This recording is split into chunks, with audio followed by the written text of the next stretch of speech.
listening to the DolphinsTalk.com podcast, the most listened to daily Miami Dolphins podcast on the internet.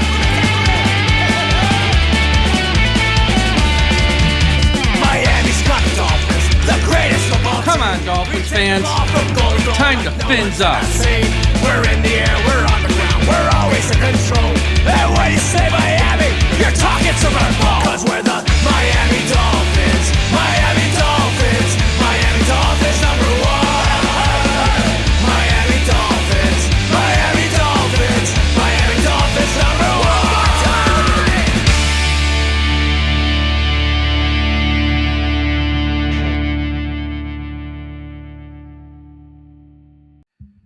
Good afternoon, Miami Dolphins fans. How are you today? And thank you for listening to the DolphinsTalk.com podcast on this Tuesday, August the 6th. I'm your host, Mike Oliva, flying solo today as we break down all the latest happenings in the world of the Dolphins. The Miami Dolphins are working out a few players. We're going to talk about them. And also, they had their first joint practice with the Atlanta Falcons this morning, earlier in the day on the field. And yes, there was a brawl. We're going to talk about the little fight skirmish that took place in the middle of practice. But before we get to that, as always, today's show is brought to you by Caneswear. Caneswear is the place to go for officially licensed apparel for the Miami Dolphins, the Miami Heat, the Hurricanes, the Stanley Cup champion Florida Panthers, and all of the professional and college teams in South Florida.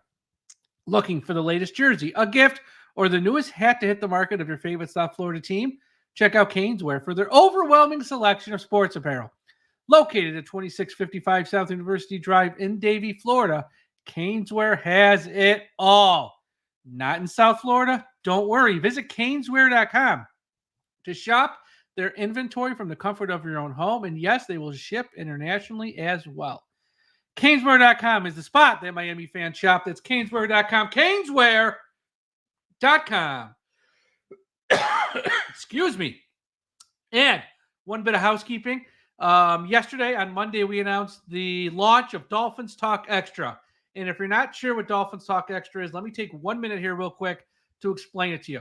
DolphinsTalk.com, our website, it's been around for over 10 years, and everything on the website is free. All of our podcasts are free. All the content, the articles, the videos are free. That is going to remain 100% free. Nothing's ever going to change. This show that you're listening to now, free. It will remain free. Josh and Aaron, free. Myself and Ian, free. The postgame show, free. All the content you're used to getting from DolphinsTalk.com will be free. But now we have extra content, interactive content with you, the listeners, joint content, joint content with you, the listeners, where you can join us on shows. We're going to have bonus shows. We're going to have pick'em leagues, fantasy leagues. We're going to have survivor pools.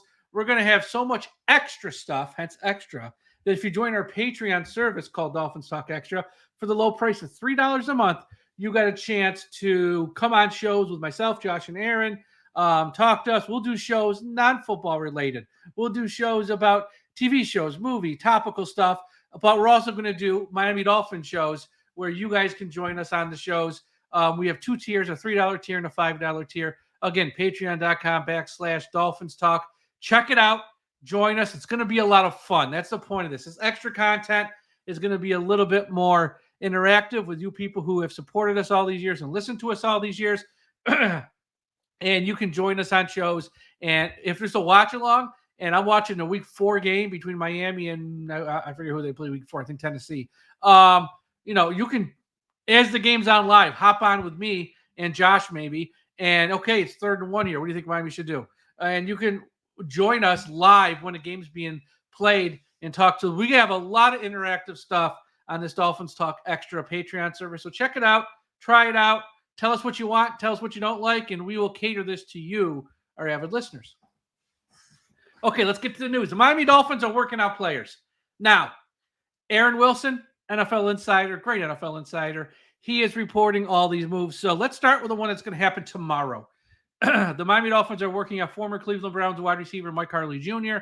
Not much of a resume here. Spent the 2022 season on the Browns practice squad, and 2023 he was out of the NFL, but he was with The Rock in the UFL playing for the Washington, D.C. team.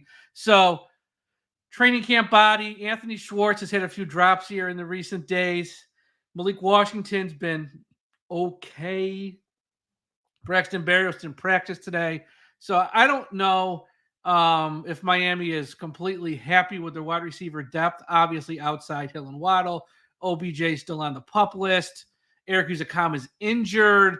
Willie Snead hit a couple drops today as well. I don't know if they're thrilled with the wide receiver depth. So I think that's why they're working a guy out, see what he's got. Worth kicking the tires on, see what happens. And maybe he Snead's time here is quick, or maybe they're looking at Schwartz and replacing him. I don't know. But they will give Mike Harley Jr. a workout on Wednesday. Now, yesterday, Aaron Wilson reported the Dolphins worked out 2 offensive linemen. One is a true guard. One is a guard who can also play center. And we're going to talk about the offensive line here a little bit. But Scott Quisenberry, he's the guard who can also play center. 28 years old, a former 5th-round pick by the LA Chargers in 2018, has played in 79 games, starting 28 of them in the NFL. Last year, Quisenberry did not play as he tore his ACL and MCL the first week of August in training camp. So he sat out the 2023 season rehabbing that injury. In 2022, he started 5 games for Houston at center. Quisenberry can play guard or center.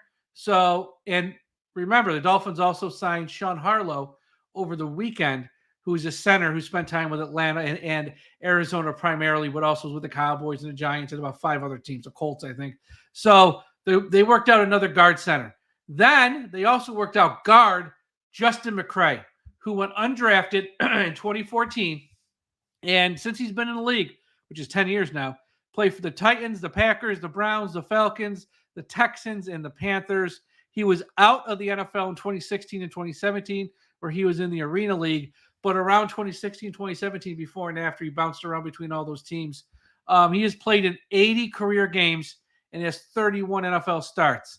Last season with the Panthers, worst team in the league, he played in 4 games total, started 2 at guard. And he ended last year on the IR with a calf injury. Again, the Dolphins are – here's the problem. Leads into our next topic. And when we get into the practice notes today of everything that took place on the field, it just amplifies this.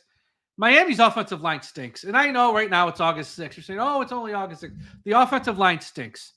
Teron Armstead, when he's healthy, is outstanding. He'll give you a solid 10 games or 11 games. You ain't getting 17 out of him. But when he plays, he's great. Austin Jackson was fantastic last year. Most Dolphins fans aren't worried about that. The rest of the offensive line right now looks like hot trash. I mean, Aaron Brewer can't snap the ball. And I know, look, last year with the Tennessee Titans, he gave up like 9 pressures, led all centers and pressures given up.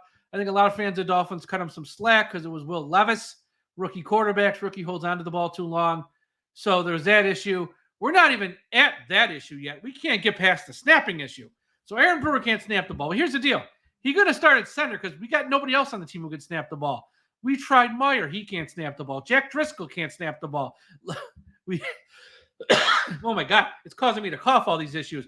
We cut Ireland Brown the other day because he couldn't snap the ball. Liam Eichenberg, we saw him last year, wasn't great at snapping the ball. So that's just center. Then you get to right guard, left guard. It's Robert Jones, Lester Cotton, Jack Driscoll, who's been terrible so far, and Liam Eichenberg. And here's the deal. Robert Jones is going to start at left guard. I know everyone's hoping that Isaiah Wynn comes back. Wait. It'd be a long wait because this guy's never healthy. And even if he comes back, I give it a week before he gets hurt again. So Robert Jones is going to be a starter at left guard. Pencil him in. And then at right guard, because Jack Driscoll has been so horrible the first 10 days of camp. And that's right. Now I'm taking the gloves off. We're going to talk some real talk now because we're in like 11 practices now. We had the first practice today with Atlanta against other players, and he was terrible today. I mean, Jack Driscoll stunk. He was just getting beaten left and right. Another bad snap when they put him over at center. Jack Driscoll can't play. So take him out of the mix. Now you're down to Liam Eichenberg or Lester Cotton at right guard. And it's going to be Eichenberg. He was a 2nd-round pick. He makes way more money. He's got way more experience. I know it's no all-star game, but he is better than Lester Cotton. Not saying he's good. He's better than Cotton. So it's going to be Robert Jones, and it's going to be Liam Eichenberg as the 2 guards. And the offensive line just isn't good. And I know there's some fans out there going, Well, once these other teams start to cut players, Miami's going to add somebody. Yeah, good luck. Because when other teams cut players, you got 31 other teams watching that. And Miami on the priority waiver wire list ain't that high. They made the playoffs last year. They're down on that waiver wire priority list. So all the teams at the top are going to be up there. So I wouldn't, hold your breath that a very good offensive lineman is going to fall to Miami on waiver wire priorities when we get to late August. So that's one thing. And then if we want to talk about trade, we already traded a third-round pick next year to move up into round 4 to take Jaylen Wright, which I'm fine with that. I'm okay with that trade. But that's one less pick you have to trade now and to work with if you want to add somebody. And no team is going to part with even a backup offensive lineman for like less than a 5th-round pick. Dan Feeney got us a 5th-round pick last year. Dan Feeney with the mullet and all got us a 5th-round pick last year. What do you think a team's going to want for an offensive lineman who's even a little bit better than Dan Feeney? This is the mess Miami's found themselves in. And I know fans all offseason were clamoring about this. Why aren't they doing more on the offensive line? Why aren't they doing more? Cameron Wolf on last week with Marissa Marino on our podcast network said, yeah, I'm surprised they didn't do more. I'm worried about Miami's offensive line. Media people agree on this. Fans agree on this. The only person who doesn't, well, there's only 2 people are Chris Grier and Mike McDaniel. They think they're going to be fine. I hope they're right. I really, really hope they're right. But right now, this practice day with Atlanta, here's the 2 big takeaways before I jump in. The defense was friggin' awesome, and the offense was good except for the offensive line. The offensive line, got pushed around all day. Let's just call it what it is. And, I know there's going to be some fans out there listening to this, oh, Mike, you're being too negative. The sky isn't falling. I'm not saying the sky's falling, but I'm saying it's August 6th, and we've seen Liam Eichenberg now for 3 years. You think it's going to change in the next 3 weeks? Lester Cotton, we've seen him for a couple of years. Think it's going to change in 3 weeks? These guys aren't going to get good overnight, okay? Jack Driscoll, I know why Philadelphia let him walk now. After watching him for about 10 or 11 days or hearing about him, I know why Philadelphia let him go. He ain't good. And I don't know what the Dolphins do. If there's a trade to be made, probably going to have to overpay with a pick and give up something that they don't want, but they might have to because this offensive line is going to be the thing that holds this team back in 2024. Anthony Weaver's got a lot of buzz around him and hype and everything happened on that side of the ball, and eventually Chubb will be back and Jalen Phillips will be back, and I think they'll be okay. They'll be good enough on defense. Tua has been on fire so far this camp. Tyreek has been on fire. Waddle, we know he will be on fire. Mostert, they got weapons. They're going to score as many points as they did last year, if not more. The only thing that's going to hurt them is when you get in those cold weather games, when you get on the road, and when you got to run the ball, can the offensive line stand up and actually play like men, like real NFL offensive linemen? And right now, this training camp in that one position, the rest of the team's looking fine actually, but this one position ain't looking good. And, I don't mean to be negative on August 6th or whatever it is, but we got to call it like it is at some point. Atlanta just had their way with them today. And that's in a controlled practice. So we'll see where this goes, but the offensive line's not playing well. So, yeah, keep bringing in guys to work out because maybe it's Scott Quisenberry, maybe it's Justin McCray, maybe Sean Harlow, who they signed over the weekend. Somebody, they can't be worse than some of the guys we got. Like, if Sean Harlow can actually snap the ball to the quarterback, then cut Jack Driscoll at this point because he's worthless. If Justin McCray can actually hold a block for more than 2 seconds, then, some of these other guys can go, like a Meyer. This team has big expectations. And if you're going to get there, we heard Tua last week on Sirius XM NFL Radio. You can be a nice guy, but if you're not helping us win, sorry, got to go. And that's kind of the way I feel this with this offensive line. I don't feel this way about any other position. And no other position through 11 practices has given us a reason to feel that way. It's okay. There might be some little bit of growing pains, guys learning on the job. Hasn't been that bad, but there's been a couple mistakes. The offensive line just gets beat every day like a drum. And at a certain point, you can't play that, well, it's only, and then add the date. Because next thing you know, it's going to be week 1. And Jacksonville's, they ain't bad, okay? They might not be San Francisco, but they ain't bad. So, yeah, hopefully they keep bringing in more offensive linemen, and one of these guys show us something to where I know he's probably only coming in as a backup because I think it's going to be Robert Jones and Liam Eichenberg, but bring in better backups than what we got now at this point because they're probably going to play at some point this season. We know how this is going to play out. Okay, before we get to the practice notes, as always, a big shout out to everyone listening at finheaven.com. Everyone go to finheaven.com, the largest Miami Dolphins message board on the internet. Also, a shout out to our friends at the I Am a Miami Dolphins fan Facebook page, run by the great and talented Carlos Hernandez. If you're on Facebook, please be sure you are part of the I Am a Miami Dolphins fan Facebook page. Also, wherever you're listening to this podcast, whether it's Apple Podcast, Spotify, YouTube, Podbean, Podchaser, iHeartRadio, Audible, or any of the other 100 platforms are on, hit that subscribe button right now so you don't miss an episode. We have multiple shows each day, most days. We have shows each and every day of the week. This Friday, we got a preseason game. Myself and Tom will be on after the game with a post-game show right when that game ends. So be sure you are subscribed to the DolphinsTalk.com podcast network wherever you listen so you don't miss an episode. Okay, let's get to the practice recap. Again, this was open to the public, so we had one of our little birdies here from our site in the stands, and these are his notes. Duke Riley wore the orange jersey today at camp for being the star of the last practice yesterday. Overall, this was a great day for the defense. And on the offense, it was a very good day, including for all three quarterbacks, except for the offensive line, which was hot garbage. Not at practice. Anthony Walker, Salvin Ahmed, Jordan Poyer, Jordan Brooks, and Eric Uzakama. They all are still not practicing yet. Cam Smith did some team drills today. So he looks like they're integrating him back in here.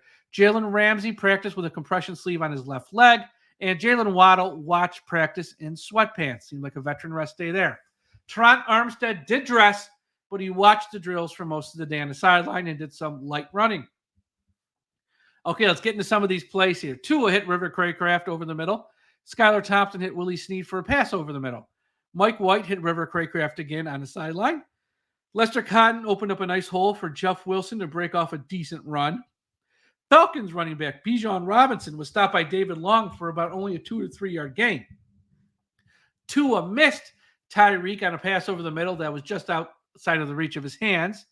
Duke Riley and David Long stopped an Atlanta running back Tyler Elliger on a run that went for no gain. Kendall Fuller and Jaylen Ramsey were both outstanding in coverage on Darnell Mooney and Kyle Pitts. Anthony Schwartz drew pass interference on a Tua pass. Tua on the play of the day. Tua hit Tyreek on a beautiful 50-yard touchdown bomb that took place. Tua was intercepted by an Atlanta Falcons player. Tua hit Tyreek for an underneath pass. Kirk Cousins converted a third and manageable to get Atlanta in field goal range for the kicker to make a short kick. Tua hit River Craycraft to give Jason Sanders a 50-yard or so field goal opportunity. Skylar Thompson hit Willie Snead the fourth for about 15 yards. Jack Driscoll had a bad snap that killed the play with Mike White at quarterback. Mike White on another play hit Tyreek for 9. Tua hit Julian Hill on back-to-back passes. Chop Robinson hit a tackle for loss on a running play. That's good to hear. Like we said, Chop Robinson as a pass rusher, great. You want to hear him doing well on running plays. Tier Tart tackled a Falcons running back for a 2-yard loss. Quentin Bell deflected a Kirk Cousins pass. Bijan Robinson had a 15-yard run or so against Miami's defense.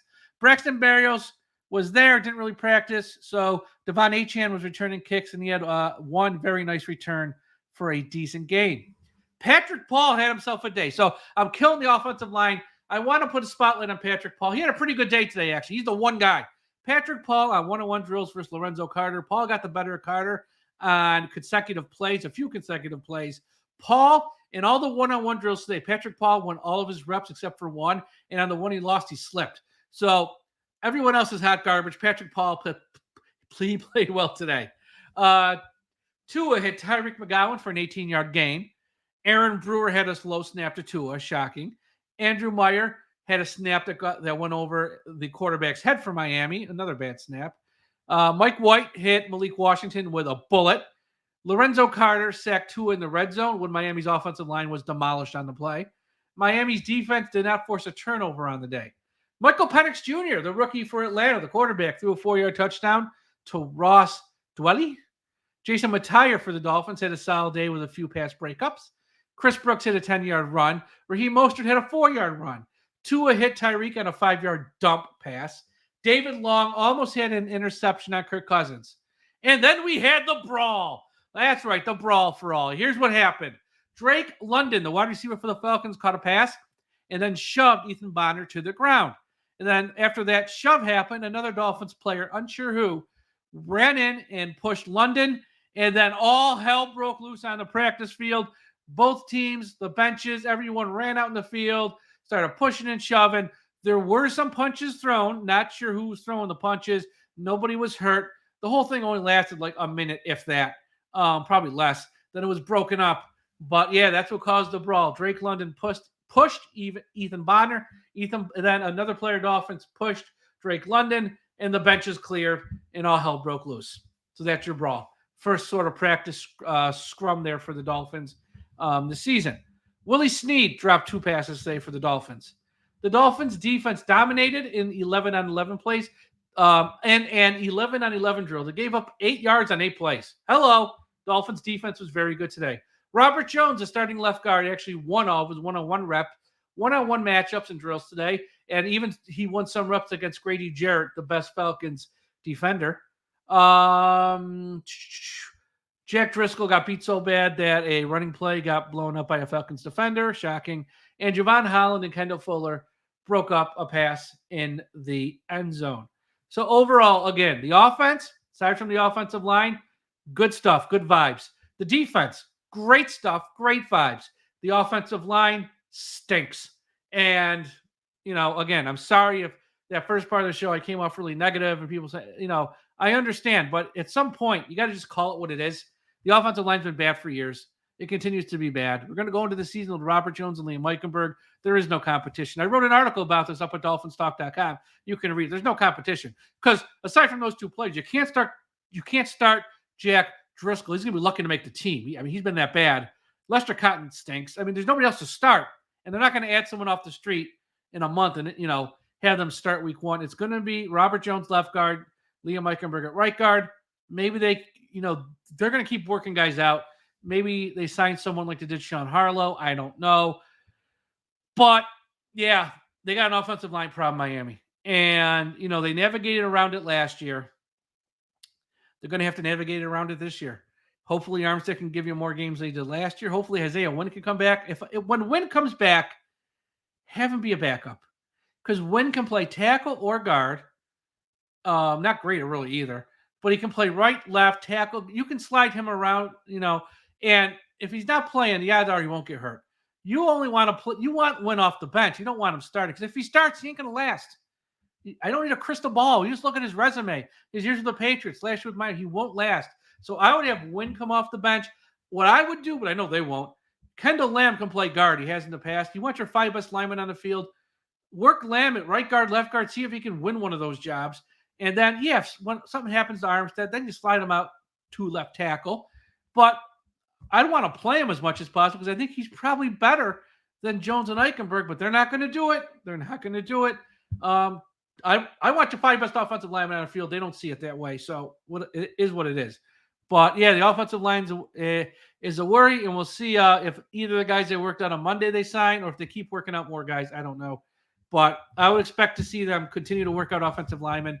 The wide receiver thing is just because I think heading into camp, everyone thought, they got wide receiver depth. I don't know if they got wide receiver depth. Not that they thought. Washington's a rookie. It's going to take time. OBJ's on PUP. Berrios and Craycraft, you kind of know what you got. They're not sensational. They're just run-of-the-mill NFL wide receivers. Eric Uzakama's already hurt again. Schwartz is dropping balls. So I just think Snead, he had a few I just think they're churning the back end of the wide receiver room, churning the back end of the guard room to hope one of these guys that are still out there are just a little better than someone they already have. They're probably going to get cut anyways at the end of August, but maybe if they come in and play well for a month, they can steal a roster spot. Who knows? That's all for today's show. Everyone be sure to check out the website, DolphinsTalk.com. Again, Dolphins Talk Extra. Patreon.com/Dolphins Talk Extra. The free stuff is going nowhere, but this is extra interactive content you're going to want to be a part of. check it out. $3 or $5.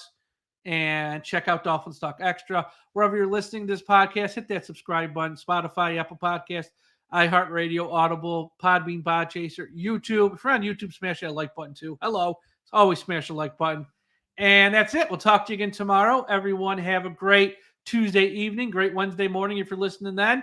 And as always, please don't forget that we must put an end to highway profanity.